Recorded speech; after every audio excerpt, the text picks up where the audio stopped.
Hello everyone, welcome to my channel Conceptpedia. और आज हम लोग बात करेंगे बैटल ऑफ बक्सर। और बैटल ऑफ बक्सर हुई थी अक्टूबर 22, 1764। और इसमें फर्स्ट पॉइंट है आपका कॉजेज। और कॉजेज में भी फर्स्ट पॉइंट है मीर कासिम, जो एक पपेट नवाब था जिसने चीट किया था, धोखा दिया था किसको? ब्रिटिशर्स को। Second point Ram Narayan. राम नारायण कौन है? Deputy governor of Bihar. इसको सपोर्ट था किसका? ब्रिटिशर्स का। और टेंशन कैसे बढ़े? राम नारायण ने साफ मना कर दिया मीर कासिम को क्या देने के लिए? Tax records. कहां के? बिहार के। ये दूसरा रीजन है। तीसरा रीजन दस्तक। दस्तक क्या होता है? एक तरह का ट्रेड परमिट जो ब्रिटिशर्स को मिला हुआ था, जिसका वो मिस यूज कर रहे थे। कैसे मिस यूज कर रहे थे? ब्रिटिशर्स जो ईस्ट इंडिया कंपनी के अंडर में आते हैं, वो लोग इसका मिस यूज करते थे बेचकर। और इससे क्या होता था? लोकल जो मर्चेंट्स हैं उनको नुकसान होता था और ईस्ट इंडिया कंपनी के मर्चेंट्स को फायदा होता था। तो ओवरऑल क्या हो रहा था? ओवरऑल जो टैक्स रेवेन्यू जितना पहुंचना चाहिए किसके पास? मीर कासिम के पास, बंगाल ऑफ नवाब के पास, वो नहीं पहुंच रहा था। अब क्या है? नेक्स्ट है आपका टेंशन। टेंशन कैसे जनरेट हो गए? टेंशन ऐसे जनरेट हुए कि धीरे धीरे क्या हुआ, मीर कासिम को समझ में आ गया कि मेरे पास रेवेन्यू कम पहुंच रहा है। तो उसने क्या किया? He decided to abolish the dastak system. अब इससे क्या हुआ? ब्रिटिशर्स को प्रॉब्लम हुई। ब्रिटिशर्स ने क्या किया? इसका प्रोटेस्ट किया। तो धीरे धीरे बंगाल नवाब, मीर कासिम और ब्रिटिशर्स के बीच में टेंशन बढ़ गए। और वो इतने बढ़ गए कि 1763 में 5 बैटल्स हुई, छोटी बैटल्स। और ये पांचों ही बैटल्स किसने जीती? ब्रिटिशर्स ने। किसके खिलाफ? मीर कासिम के खिलाफ। कहां कहां पर जीती? पहला कटवा, दूसरा मुर्शिदाबाद, तीसरा मुंगेर, चौथा सूती और पांचवा गिरिया। अब इसमें क्या हुआ? इसके बाद ये हो गया। नेक्स्ट जो नवाब थे, he ran away where? To Awadh. Awadh में कौन है? नवाब ऑफ अवध है Shujauddin Daula. I repeat, Shuja, it's not Siraj, it's Shujauddin Daula.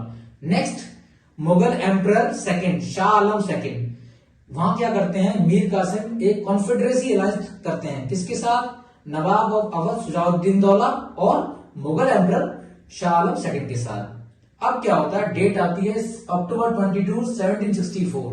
यहां पर एक तरफ क्या है? कंबाइंड आर्मीज किसकी? मीर कासिम, नवाब ऑफ अवध सुजाउद्दीन दौला और मुगल एम्परर शाह आलम सेकंड की। दूसरी तरफ कौन है? British forces.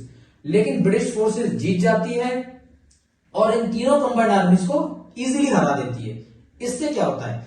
इससे पॉलिटिकल सिग्निफिकेंस क्या है? पॉलिटिकल सिग्निफिकेंस ये है कि नॉर्दर्न इंडिया में, पूरे नॉर्दर्न इंडिया में किसका सुप्रीमेसी और कंट्रोल पावर आ जाता है? ब्रिटिशर्स का। और ओवरऑल होल कंट्री यानी कि इंडिया में किसकी सुप्रीमेसी या किसका वर्चस्व स्थापित हो जाता है? वो होता है आपका ब्रिटिशर्स का। तो ये तो हो गया बैटल। अब आफ्टर बैटल, आफ्टर बैटल क्या होता है? 3 डिस्ट्रिक्ट, मिदनापुर, चिट्टागोंग और बुर्दवान, ये किसको सौंप दिए जाते हैं? ब्रिटिशर्स को। क्यों? To maintain their well equipped army there. Second point क्या आता है? सेकंड पॉइंट ये आता है, अब ब्रिटिशर्स को फ्री अलाउड है कि वो विदाउट एनी टैक्स यानी कि फ्री ट्रेड कर सकते हैं। उनके ऊपर कोई टैक्स नहीं लगेगा। Just what they have to do, they have to do just 2% tax on what? Salt. इतना हो गया।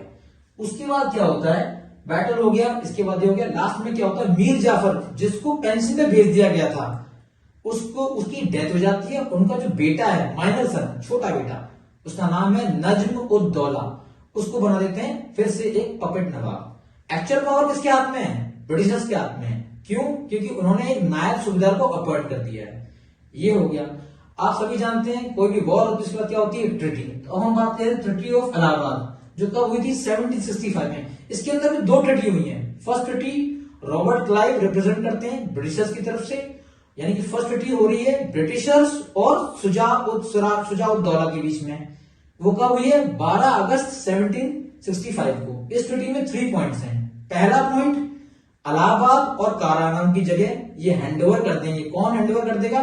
सुजाउद्दौला दौला। किसको कर देंगे? शाह आलम सेकंड, मुगल एम्परर को। दूसरा पॉइंट, ये क्या करेंगे? 26 लाख का मनी किसको देंगे? उसको देंगे ईस्ट इंडिया कंपनी को, यानी कि ब्रिटिशर्स को। तीसरा पॉइंट, जो जमींदार है बनारस का, उसका नाम है बलवंत सिंह, उसको पूरी पोजेशन यानी कि पूरा अथॉरिटी ऑफ जमींदारी किसको दे देंगे? ये ब्रिटिशर्स के अंडर में काम करने वाले जमींदार को।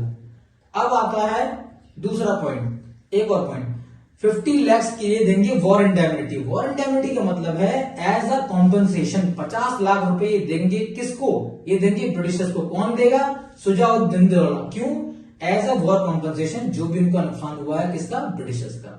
अब दूसरी ट्रीटी आपकी जो होती है 16 अगस्त 1765 को, किसके बीच में, शाह आलम सेकंड यानी कि मुगल एम्परर और ब्रिटिशर्स के बीच में। इसमें भी कुछ कंडीशंस हैं। पहली कंडीशन ये है कि diwani system of Bengal, Orissa and Bihar ये हैंडओवर हो जाएगा किसको, ब्रिटिशर्स को, यानी कि ब्रिटिशर्स के कंट्रोल में आ जाएगा। दीवानी सिस्टम क्या होता है, दीवानी सिस्टम होता है tax revenue system, tax collection system और जस्टिस सिस्टम, या फिर हम कह सकते हैं जुडिशियरी। दूसरा पार्ट है निजामत फंक्शन। निजामत फंक्शन भी किसके अंडर में ये पे करेंगे, निजामत फंक्शन के अंडर में 53 लाख रुपीज सालाना यानी एनुअली 53 लाख रुपए ये हर साल ब्रिटिशर्स को देंगे। कौन देंगे, शाह आलम सेकंड मुगल एम्परर। क्यों देंगे, to maintain the nizamat function. अब निजामत फंक्शन को समझते हैं, इसके अंदर आता है to maintain army, maintain police and administration. इतना हो गया। दूसरी चीज, जो आपके मुगल एम्परर हैं, कौन, आपके शाह आलम सेकंड, वो रूल करेंगे किसको, इलाहाबाद को। किसके अंडर में, अंडर में रहेंगे ब्रिटिश के। तो ये ट्रीटी के अंदर था। तो ओवरऑल ये पूरा मैंने समराइज कर दिया आपको बैटल ऑफ बक्सर को। अगर आपको कोई डाउट्स हैं, you can pin down in comment section. Thank you.